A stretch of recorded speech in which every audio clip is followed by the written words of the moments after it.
Sorger og glæder følges ad. Nogle dage føles tunge og slæber sig afsted.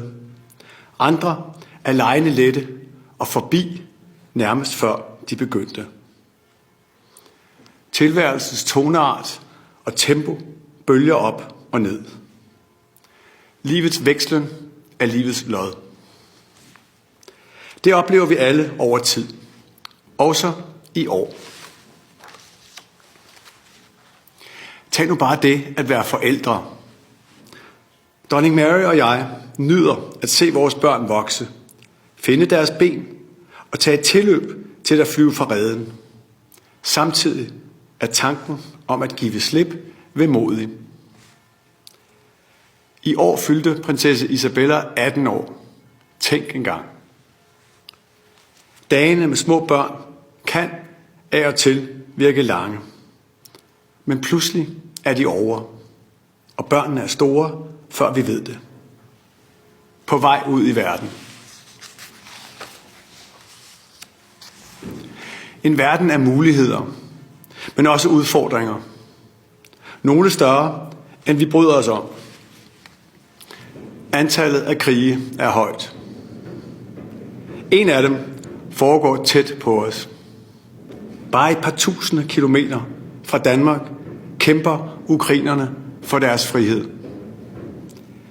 I snart 4 år har de holdt ud. Holdt stand og holdt fast i deres ret til at eksistere som et frit og uafhængigt land. Krigen bringer smerte og ulykke til ukrainerne og spreder usikkerhed og utryghed i Europa. Kampene hærger på ukrainsk jord, men handler om retten til sikkerhed, selvstændighed og suverænitet. På vores kontinent og længere endnu, for noget fundamentalt er på spil. Ukrainerne har aldrig ønsket krig, derfor fortjener de fred. Herhjemme har freden været hverdag i årtier. De fleste af os har aldrig prøvet andet. Heldigvis. Dem, der oplevede befrielsen for 80 år siden, er blevet færre. Førstehåndsberetninger er blevet til andenhånds.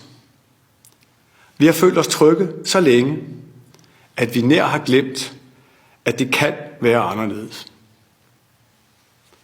For andre har fortidens skygger endnu ikke fortonet sig. Finland er med sin barske historie et eksempel på et land, der formår at have det værst tænkelige in mente, uden at sætte livet i parentes. For finnerne er truslen fra øst aldrig klinget af. De lever med den, men lægger ikke under for den. Det mærkede dronning Mary og jeg tydeligt, da vi besøgte Finland tidligere i år. I Letland er freden stadig ung og var helt ny, da jeg som studerende besøgte landet første gang i foråret 1992. 50 års besættelse sætter sig i et folk, og deres virkelighed satte min egen i perspektiv. I Letland fornemmede jeg, hvad det vil sige, når frihed ikke er en selvfølge. En fornemmelse, som nu også rører på sig herhjemme. For noget er under forandring. Ikke alle vil os det godt. Og i gråzonen mellem fred og ufred forsøger anonyme angreb at skabe uro, så splid og skræmme os. Det kan være hjemmesider, der pludselig går ned. Det kan være vildledende videoer, der spreder mistillid. Det kan være droner, der dukker op på himlen som diffuse varsler. Hvad bliver det næste, tænker vi. At slukke for nyhedsstrømmen kan virke som en udvej. Mange har nok haft trangen. Men det er en stakket trøst. Virkeligheden sker, om vi ændrer den eller ej. Kunsten er at følge med uden at lade frygten løbe af med os. Være opmærksomme uden at danse efter de forkertes pibe. Forhindre, at lus får lov til at sætte sig i skinpelsen. Det er vi heldigvis gode til herhjemme. Vi har en stærk forståelse af, hvem vi er som folk, og hvad vi står på som nation. Vi orienterer os og tænker gerne selv. Vi stoler på hinanden og giver velvilligt en hånd med. Vi kender vores værd, uden at være os selv nok. Vores største styrke er at stå sammen. I kongeriget Danmark, i Europa og i NATO. En talemåde lyder, at man skal forberede sig på det værste og håbe på det bedste. I forsvaret er det ikke bare noget, man siger, men noget, man gør. Det mærkede dronning Mary og jeg i praksis, da vi under vores besøg i Letland i år hilste på den danske kampbataljon i Camp Valdemar. Sammen med vores allierede i NATO varetager de vores fælles forsvar for fred i Østersøregionen ved både at sætte barren højt og holde modet oppe. Jeg vil gerne takke vores udsendte, der stiller op på vores vegne, og deres nærmeste, der må undvære den imens. Jeg vil gerne takke alle, der passer på vores land. Ikke mindst politiet, beredskabet og forsvaret. I samme ånd, og som far, vil jeg gerne sende en nytårshilsen til vores værnepligtige. Tak for, at I stempler ind og tager en tør for fællesskabet. Jeg håber, at I, som kronprinsen for nylig, og jeg selv i sin tid, vokser gennem den tillid, I får og viser andre. I er forsvarets fundament, som fremover bliver styrket, både hvad angår varighed og hvad angår mandskab. Værneret er blevet til værnepligt for alle i Danmark. Og i Grønland strømmer grønlandske unge til den nye arktiske basisuddannelse i Kangerlussuaq. Det betyder et mere mangfoldigt og dermed stærkere forsvar. I virkeligheden har pligten til at værne hverken alder eller udløb. Vi er alle forpligtet til at tage vare på vores land, og vi har et moralsk og menneskeligt ansvar over for hinanden. Den pligt trækker ingen frinummer fra. Vores kristne kulturarv byder os at være kærlige. Ikke kun mod vores nærmeste, men mod vores næste. Den næste, som både er dem, vi har valgt til i livet, og dem, vi har forbigået eller taget afstand fra. Deri ligger udfordringen. Vores opgave er at forsøge at finde rum i vores hjerter til at være nænsomme, også når det falder os svært.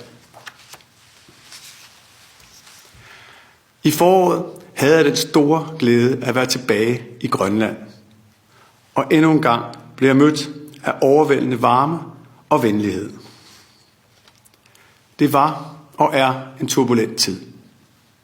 Trods det vakler grønlænderne ikke, men står imod med styrke og stolthed.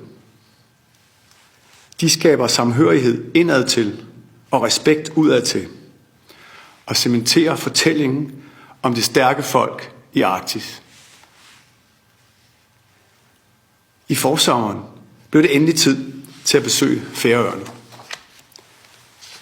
Forventningens glæde havde vokset sig stor og blev til fulde indfriet, da dronning Mary og jeg selv sammen med prinsesse Josefine satte fod på færøsk grund.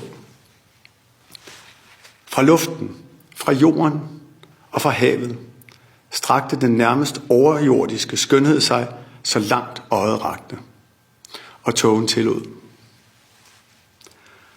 Overalt, hvor vi kom, i det dybgrønne, bakkede og barske landskab, strømmede den velkendte færøske gæstfrihed os i møde.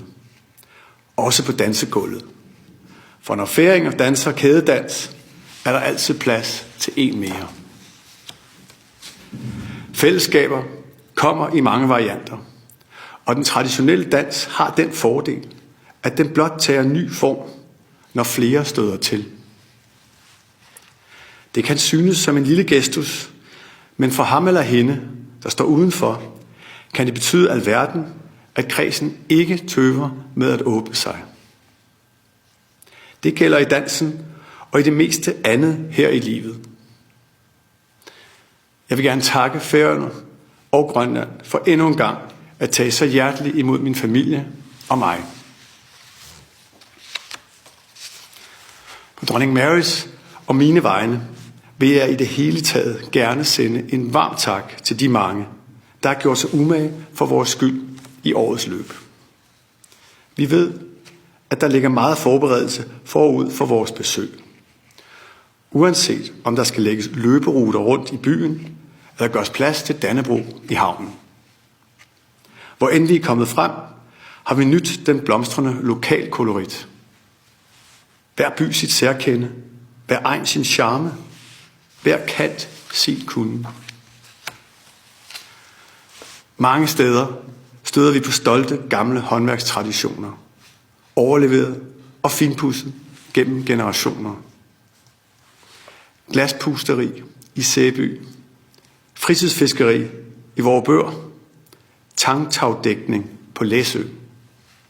Håndens arbejde er blevet forædlet i århundreder og har været levebrød for mange lige så længe. Også i dag er der rift om folk, der har hænderne godt skruet på. Tidligere i år mødte jeg Augusta, Kasper, Niels, Sofie og Magnus, der om nogen lever op til den beskrivelse. Alle 5 stillede op til Europamesterskabet for unge lærlinge og faglærte i Herning. Deres fag var vidt forskellige, men ambitionen om at levere håndværk på allerøverste hylde havde de til fælles. Danmark endte med at høste et hav af medaljer, hvilket ikke bare er imponerende, men også en vigtig inspiration for andre håndværksaspiranter. Unge lærlinge og faglærte kan udrette underværker med deres hænder, så selvfølgelig skal de ikke kun gå til hånde, men tage fra med sikker hånd på de arbejdspladser, som er heldige at have dem. Det tjener os alle, når unge vælger et håndværk. Vi har brug for flere, der kan bruge både hovedet og hænderne. I dag, hvor mængder af information er et klik væk, og mange opgaver kan løses øjeblikkeligt med den rette kommando, er håndværk i høj kurs. Et godt håndelag kommer ikke af sig selv. Det kræver tid og flid. Og det er vel i virkeligheden stadig vejen til de fleste færdigheder. Livets vekslen er vores lod. Om du er født her eller kommet hertil, om du bor her eller er dansker i udlandet, så er det ens for os alle. Tilværelses omskiftelighed er et vilkår, og kan samtidig være en vej til taknemmelighed. Det vi sætter pris på, træder tydeligere frem, når vi sommetider må undvære det. At det, der er os givet, bliver mindre givet, gør, at vi forstår at værdsætte det mere. Sorger og glæder, medgang og modgang, solskin og skyer, de følges ad. Ingen kan få det ene uden det andet. Måske godt det samme. For forårets komme er forunderligt, netop fordi vi møder det med vinterens kulde i kroppen. Rigtig godt nytår. Gud bevarer Danmark.